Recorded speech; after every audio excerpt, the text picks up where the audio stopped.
His fiancée was gone.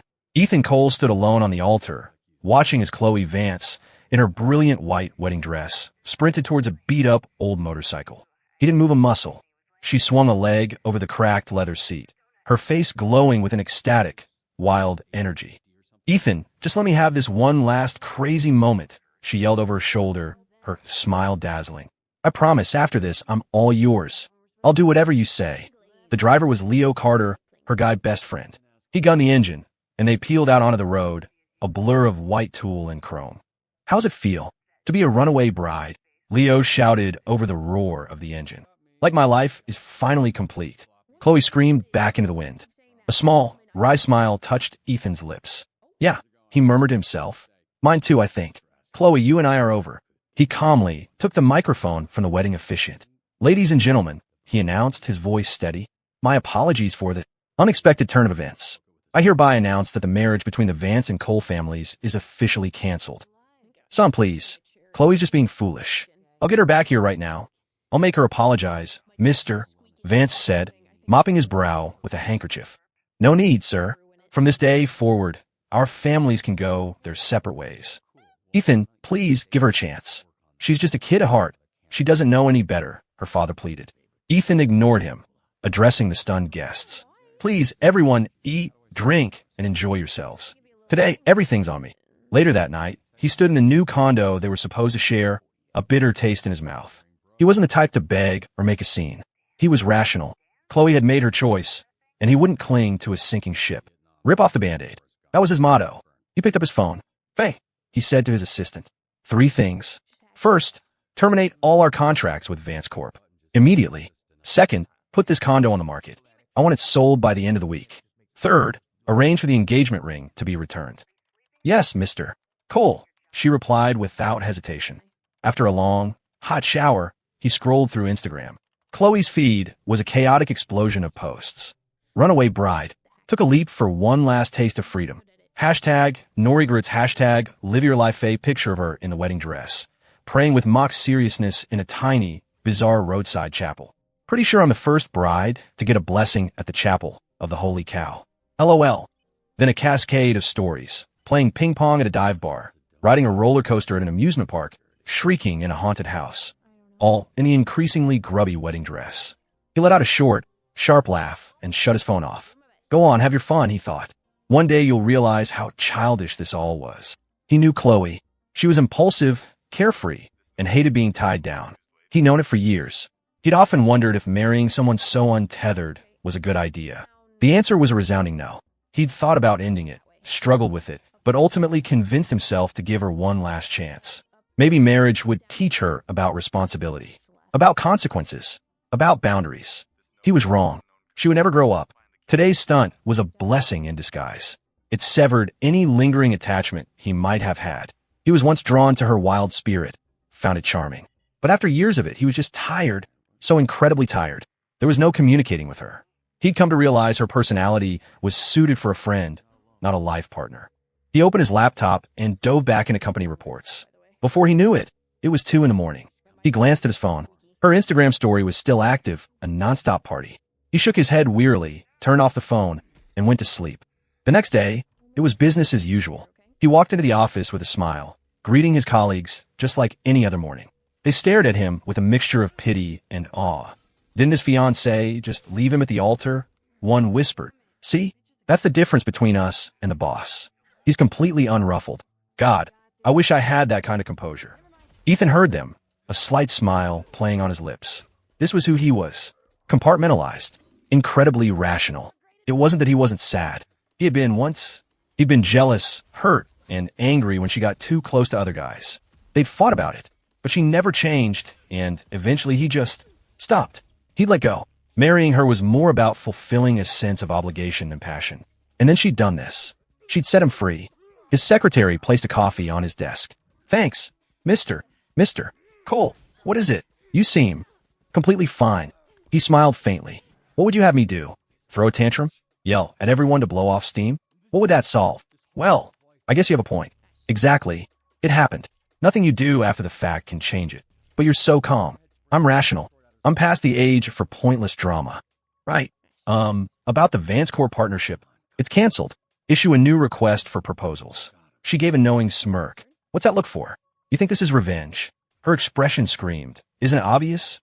We were only considering them in the first place because my dad said we should help out the family. Now that we were merging, the wedding is off. So we go back to the standard, merit-based process. Understood. As she left, his father walked in. Dad?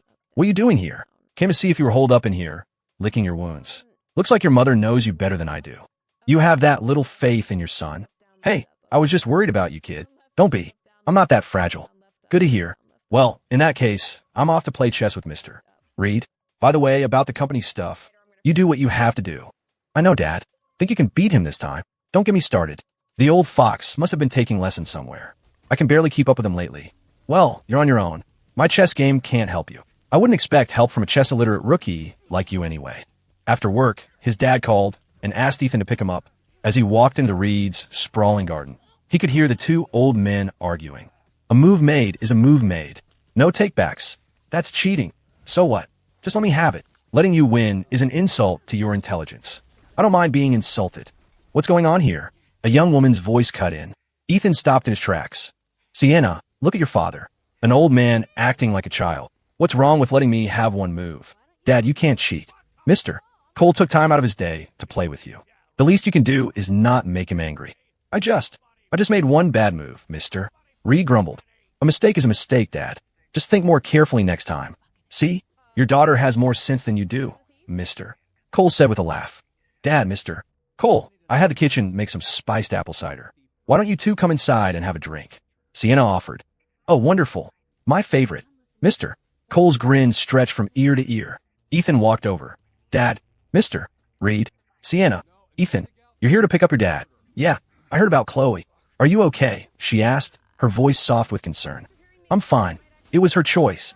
I'm glad you see it that way. See, Bill. Mister. Reed said to Ethan's father. I love this about your boy. Cool as a cucumber, even in a crisis. And I love how thoughtful your Sienna is. If you hadn't sent her to study abroad for all those years, who knows? Our kids might have ended up together. Don't I know it? I still regret sending her away for so long. Dad, Sienna blushed. Could you please not talk about that? Ethan's right here. I don't mind him. He's more logical than any of us. It's okay, Ethan said. Mister, Reed knows me well. See, old friend, maybe we should. Dad, we should get going. Ethan interrupted, knowing exactly where that conversation was headed. All right. We'll talk next time. Mister. Reed, Sienna, goodbye. Bye, Ethan. Bye, Mister. Cole. On the drive home, his father started in again. Sienna is such a wonderful girl. So considerate. Why couldn't you two have hit it off? It's a real shame. Dad, aren't you tired? Not at all. You know what would really give me energy? A big, chubby grandson. And we're back to that again, Ethan sighed. Finally, on the 5th day, Chloe returned home, her wedding dress now a tattered mess. She walked into her parents' mansion to find them sitting in stony silence in the living room. Mom? Dad? What's wrong? You have a nerve to ask that? You've embarrassed us beyond belief. Running away from your own wedding. Why didn't you answer your phone? Her father roared. Oh, that? I put my phone on Do Not Disturb. I didn't want to be bothered. It's not a big deal. We can just reschedule the ceremony in a couple of days. Reschedule? Her mother exclaimed. How old are you? You still act like a child. Do you think marriage is a game? She sighed, shaking her head. Her daughter was a good person, but she had no sense of proportion, forever a child who thought nothing really mattered. Chloe, you can be wild all you want, your father and I usually let it slide. But this time, you went too far. It's fine. I'll just talk to Ethan. We'll reschedule, and it'll be fine. It's not fine, her father snapped. The Coles have officially called off the engagement. The ring has been returned, and their company terminated our partnership this morning. What? That's impossible. Don't worry, I'll call Ethan right now. Chloe, maybe you should. Her mother started. Let her call. Her father said, his voice grim. It's time she learned that actions have consequences. It's time she learned to face the music. He stormed out of the room. Chloe, unfazed, pulled out her phone and dialed Ethan's number. It connected. Hello, Chloe. Ethan, where are you? Working late. What's up? Let's reschedule the wedding for the day after tomorrow. I got all out of my system. I promise I'll be the perfect wife now. Oh, well, that's good to hear. But I think we should just call it off for good. Chloe's smile froze on her face. Ethan, what do you mean? I mean, we're not getting married. Let's just be friends. Why? We promised each other forever.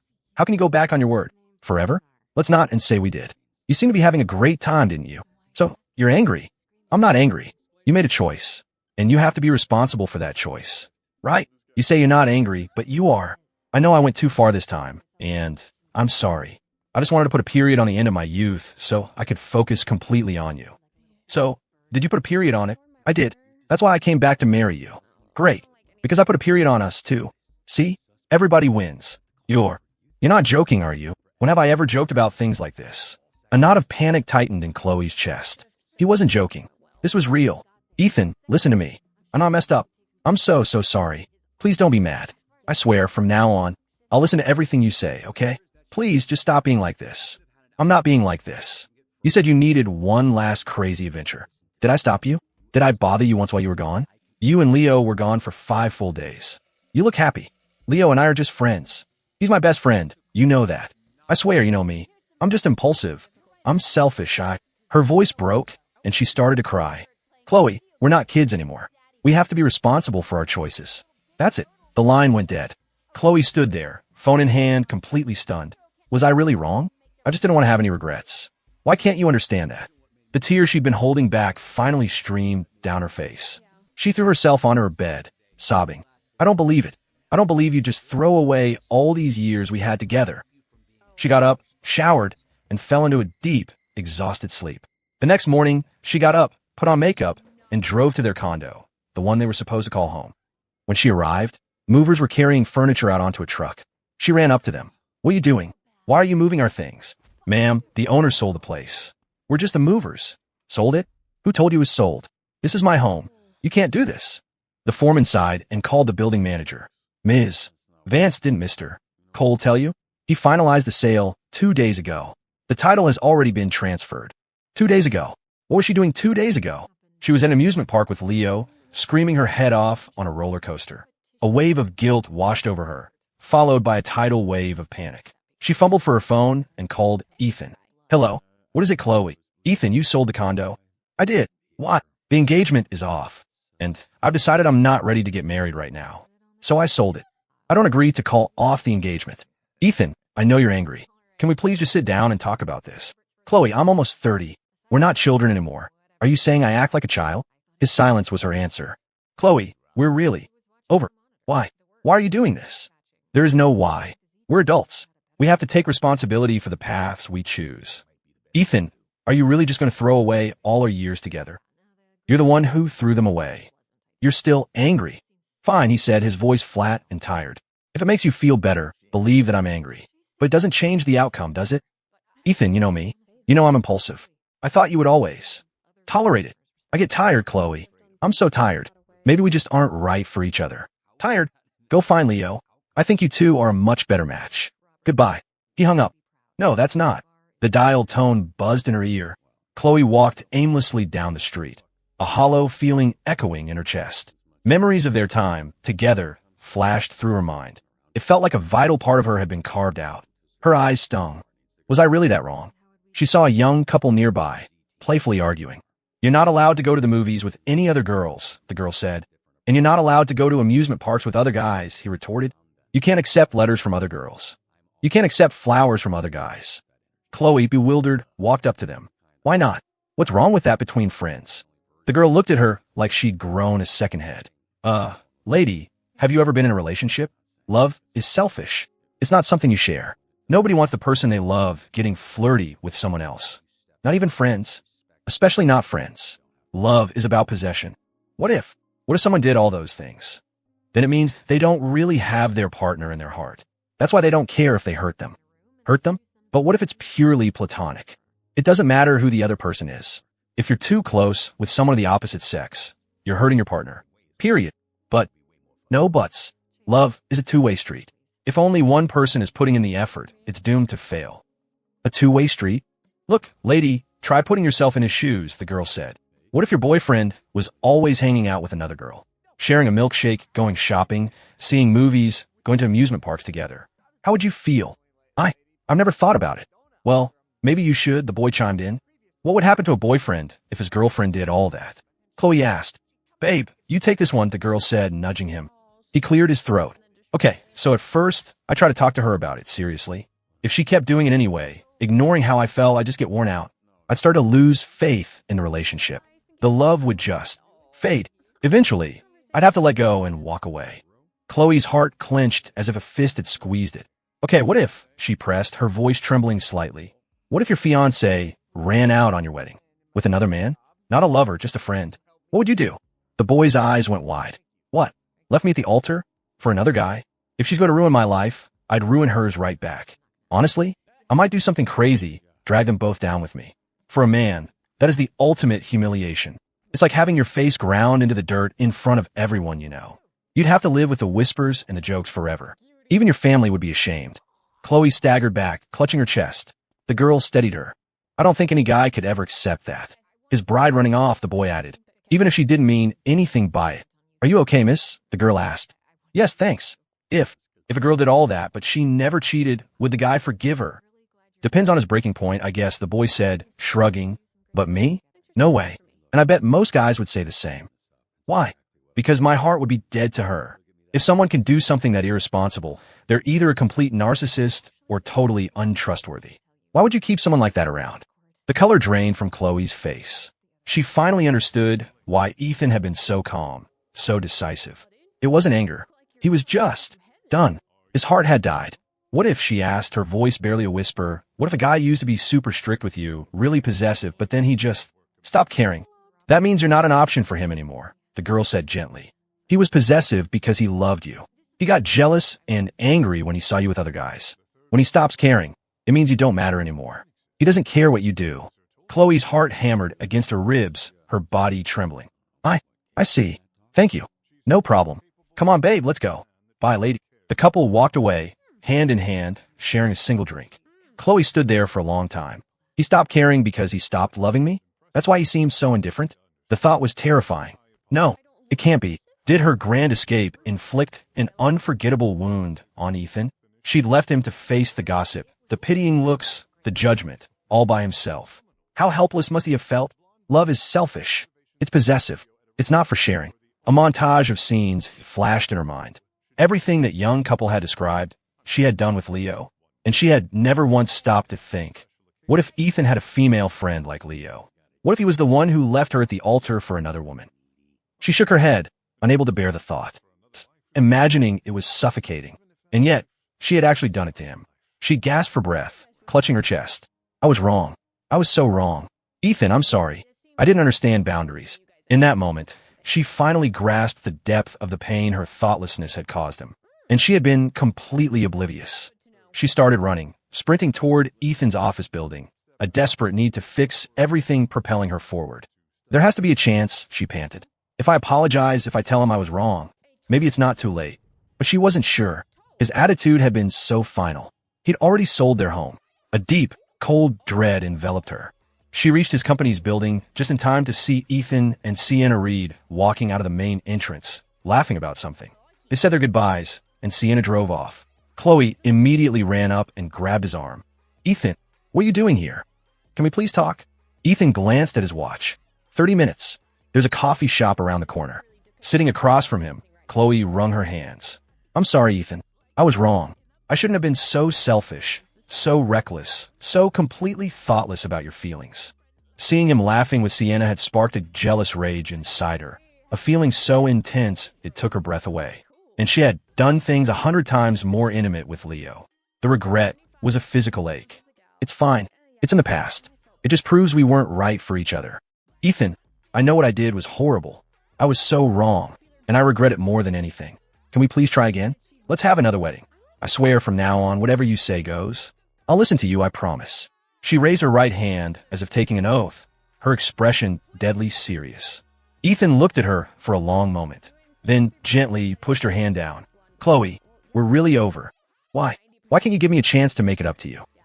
Because I don't love you anymore. The words hit her like a punch to the gut. What?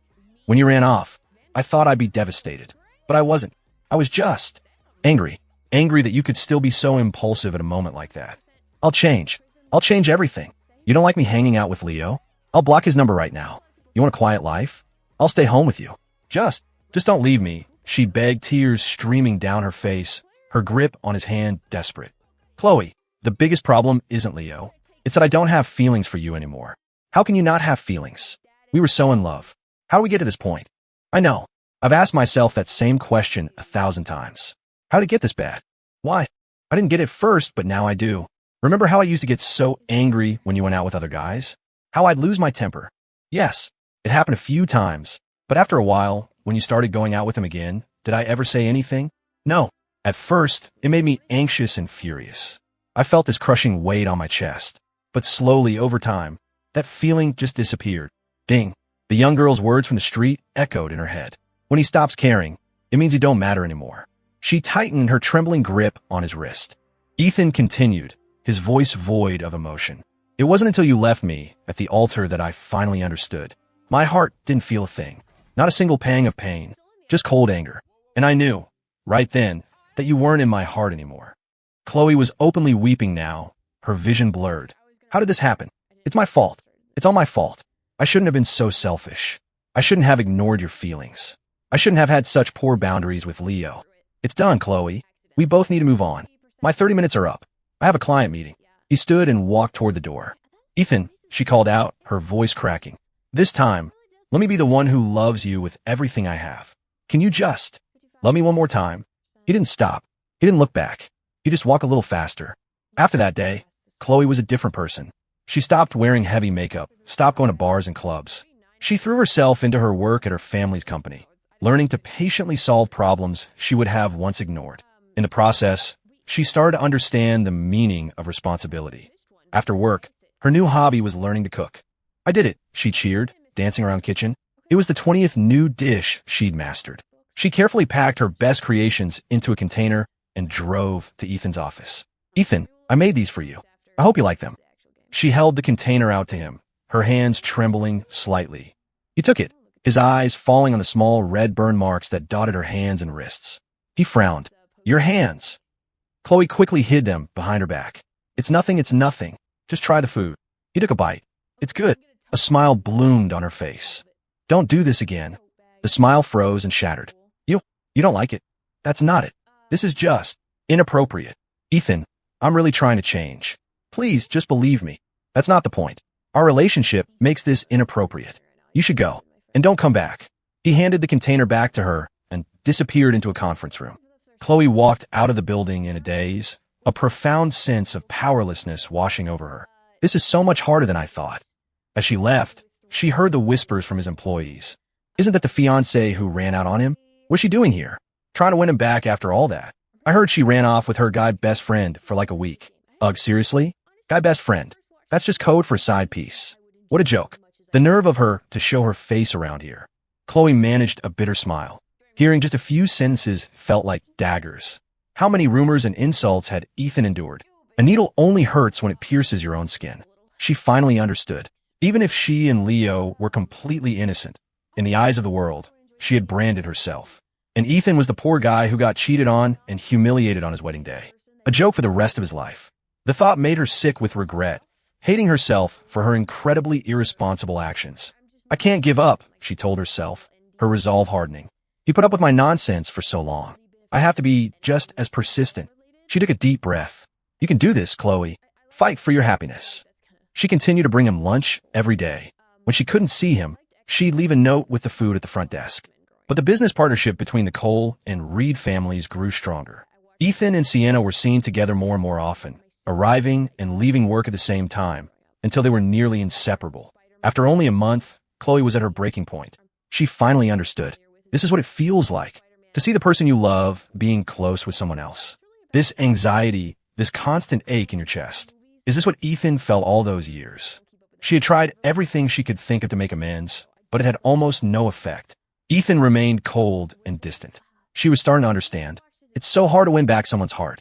I can barely last a month, but you endured this for 3 whole years before you finally gave up. A love that should have been hers, so easily. She had pushed away again and again with her selfishness and impulsiveness, until it was completely out of reach. Every time Chloe saw him laughing with Sienna, eating with her, working with her, walking with her, it was like a knife twisting in her gut. She could only watch from a distance, consumed by jealousy and insecurity. At night, she'd wake up from nightmares, her mind replaying images of the two of them together, unable to fall back asleep. She began to spiral, her thoughts growing darker. How far have they gone? Have they held hands? Kissed? The agonizing feeling was a constant torment. I can't take it anymore, she screamed in her pillow one night. Ethan, is this what it felt like for you? She finally understood his pain. It was unbearable. I was such a terrible girlfriend, she sobbed, tears soaking her pillowcase. But she couldn't give up. This was a mess of her own making, and she had to be the one to clean it up. The next day, she pulled herself together and continued her quest. She had a pair of custom diamond rings made, one for him and one for her. She planned to propose to him at his birthday party. On the day of the party, she walked in holding a bouquet of roses and the ring box, imagining the look on his face when he happily accepted. But as soon as she entered the ballroom, she heard a crowd chanting, "Say yes, say yes, say yes." Chloe followed the sound and saw Ethan on one knee, holding out a ring to Sienna Reed. Clatter. The roses slipped from her hand and scattered across the floor. Her heart stopped. In that frozen moment, all she could think was that she was about to lose him forever. Without thinking, she pushed through the crowd. "You can't propose to her," she yelled. Every head in the room turned to look at her. She stumbled forward and grabbed Ethan's arm. "Ethan, you can't do this." "Why not?" he asked, his voice cold. "Because you're supposed to marry me."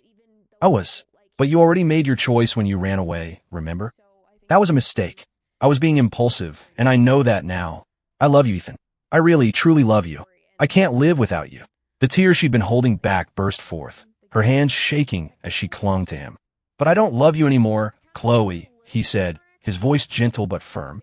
Her world tilted. "How can you not love me? After all these years, there has to be a chance.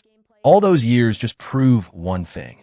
How you managed to slowly, piece by piece, kill every last bit of love I had for you." Chloe froze, her expression shattering. A terrifying panic seized her. "Chloe, please don't do this," Sienna said, softly from beside them. Chloe turned, grabbing onto Sienna's arm, as if she were a lifeline.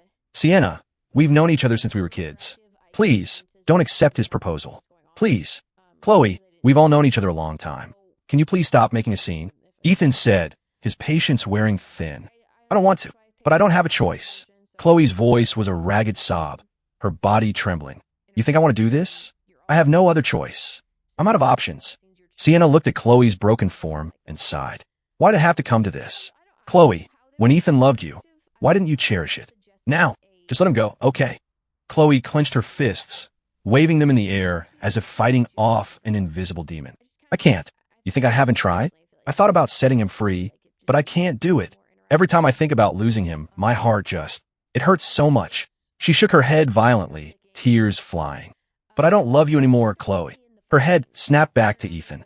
"How can you not love me? Do you? Do you love Sienna? But she's in love with someone else." "How do you know the person I love isn't Ethan?" Sienna asked quietly. "What did you say?" Chloe turned to Sienna, her face a mask of disbelief. "I said, the person I love is Ethan. I always have. But back then, he loved you, so I had to hide my feelings. Now that he's let you go, I'm choosing to fight for my own happiness." "Why?" "Sienna, Chloe, I never wanted to take him from you. If you two had been happy, I would have wished you the best. But he's moved on, so I'm taking my chance." "You told me you were in love with me?" Ethan asked Sienna, looking genuinely surprised. "Yes, Ethan. I've always loved you." No, you're lying." Chloe insisted. "You told me you loved the boy who saved you from kidnappers when you were a kid. The one who got that long scar on his arm." Her voice trailed off as Ethan slowly rolled up his sleeve. On his wrist was a long, faded white scar. Chloe's eyes widened. "How is that possible? Why did I never know?" "Because you never really tried to know me," Ethan said softly. "Do you know what my favorite flower is?" "Roses." "No," he said. Sienna spoke up without hesitation. "Sunflowers," she said, her voice warm, "because they symbolize brilliance, loyalty, and adoration. They also represent bravely pursuing your own happiness and a silent, devoted love." How did you know that?" Ethan asked, staring at her. "Because I've always been watching you, Ethan." Chloe stood there, speechless. "I don't believe it," she finally stammered. "You're just guessing. Ask something else." "Fine," Sienna said calmly. "Do you know his favorite food? His favorite sport? His favorite singer? The one place in the world he's always wanted to go?" His favorite food is Sichuan boiled fish. His favorite sport is hiking. His favorite singer is Jaden Wong, and he's always wanted to go to Paris." "No," Sienna said gently. "You're wrong. Ethan's favorite food is spicy jambalaya," Sienna said, her gaze fixed lovingly on him. "His favorite sports are swimming and basketball. His favorite singer is James Taylor, and the place he wants to go most is the Arctic to see the northern lights. Ethan looked at her, utterly astonished. He had never told anyone those things. How could she possibly know? Because I was always paying attention, Ethan. My eyes were never on anyone else. Impossible. This is impossible. You're all lying to me. Chloe cried, shaking her head frantically. It's over, Chloe, Ethan said, his voice filled with a final, weary sadness. And just so, you know, everything you just listed, those are all Leo's favorites. Chloe clawed at her own hair, stumbling backward, muttering to herself. Impossible. How could I not know? Ha ha ha. I didn't know. I really didn't know. Ha ha. As Ethan slipped the engagement ring onto Sienna's finger, something inside Chloe finally broke. Laughing and crying at the same time, she turned and fled from the ballroom. For a long time after that, no one saw Chloe. She reappeared on the day of Ethan and Sienna's wedding, dressed in a magnificent white gown of her own. She waited until the moment they were about to exchange rings, then rushed onto the stage. Ethan, I'm begging you, just give me one more chance. Look, she held up a leather-bound journal.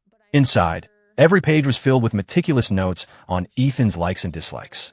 She then held up a tablet, playing a video of a vast, 1,000-acre field of sunflowers that she had planted with a team of landscapers.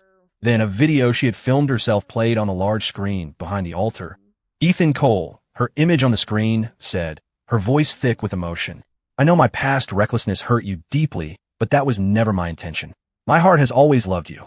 I was just too selfish and immature to see it, too lost in my own world to consider your feelings. I was too late in understanding. Now, in front of everyone, I swear to God that from this day forward, I will devote my entire life to you. My heart and my eyes will see only you. If I break this vow, may I be struck by lightning and die a horrible death. All I ask is for one more chance to love you. Will you marry me? The video ended. In person, Chloe dropped to one knee, holding up the pair of custom rings.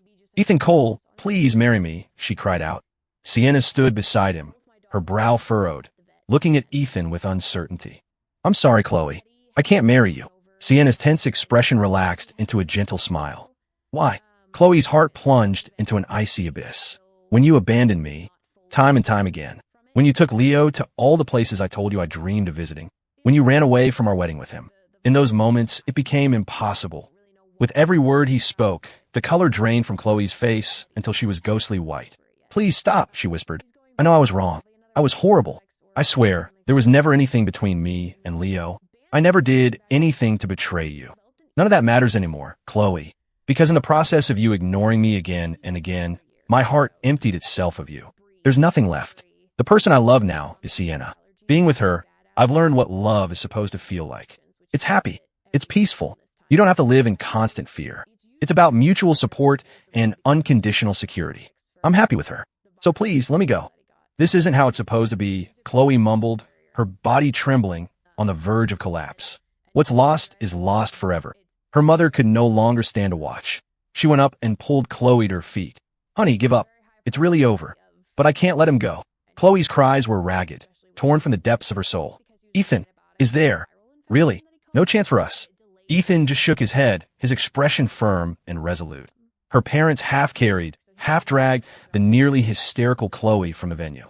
Sweetheart, sometimes letting go and wishing someone well is also a form of love, her mother said gently.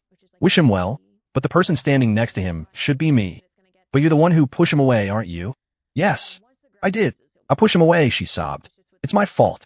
Mom, my heart hurts so much. It hurts so bad. What do I do? Forgive him. And forgive yourself. It was only then that Chloe truly understood. Ethan had been like the air she breathed. You never notice it when it's there, but the moment it's gone, you suffocate. A line from an old poem came to mind. You never know how love begins, but it grows ever deeper. From that day on, Chloe locked herself away in her family's mansion, spending her days in tears. She wrote down every memory she had of Ethan, reading them over and over, each word a fresh stab of pain, each memory a new wave of regret. A year passed. Chloe emerged, more mature, more serious, more responsible. She had endured the heartache and forced herself to let Ethan go. When Leo came to see her, she turned him away, ending their friendship for good. The fault wasn't his, she realized. It was hers for being so naive and reckless. Are you blaming me? I thought we were best friends. I don't blame you. I blame myself for being so selfish, for not caring about anyone's feelings but my own, for not considering Ethan. But we were just friends. It doesn't matter if we were. When our interactions cross a line, to everyone else, especially to the person who loved me, it just looked like an emotional affair disguised as friendship. I realized that far too late. So you're ending our friendship? I'm not ending it. I'm making a choice. Leo left. Maybe their friendship had been pure, but once it crossed a certain boundary, it became an ambiguity that no partner could be expected to endure. She poured all her energy into the family business, using the endless work to numb the pain. Watching her parents grow older day by day, she finally understood what responsibility and duty meant. She saw how childish her selfish whims had been. She had failed as a girlfriend, failed as a fiancée, and committed the absurd, unforgivable act of running away from her own wedding. Her actions had even torpedoed a major partnership for her family's company. It was pathetic. She had no integrity. After 2 years of hard work, she had turned the company around. She went home on time every evening. Looking at her graying parents, she felt a pang of guilt for never having been a truly responsible daughter. For the sake of a so-called youth with no regrets, she had done so many childish, irresponsible, and idiotic things. Only now did she realize that her quest to have no regrets had created the single biggest regret of her entire life. Every time she thought of it, she couldn't help but laugh at herself. What an idiot. You got exactly what you deserve. She thought she could forget Ethan. But whenever she caught a glimpse of him somewhere in the city, the familiar, heart-wrenching pain would return. And at night, the memories would flood back, a relentless tide she couldn't stop. She didn't know how long this torture would last.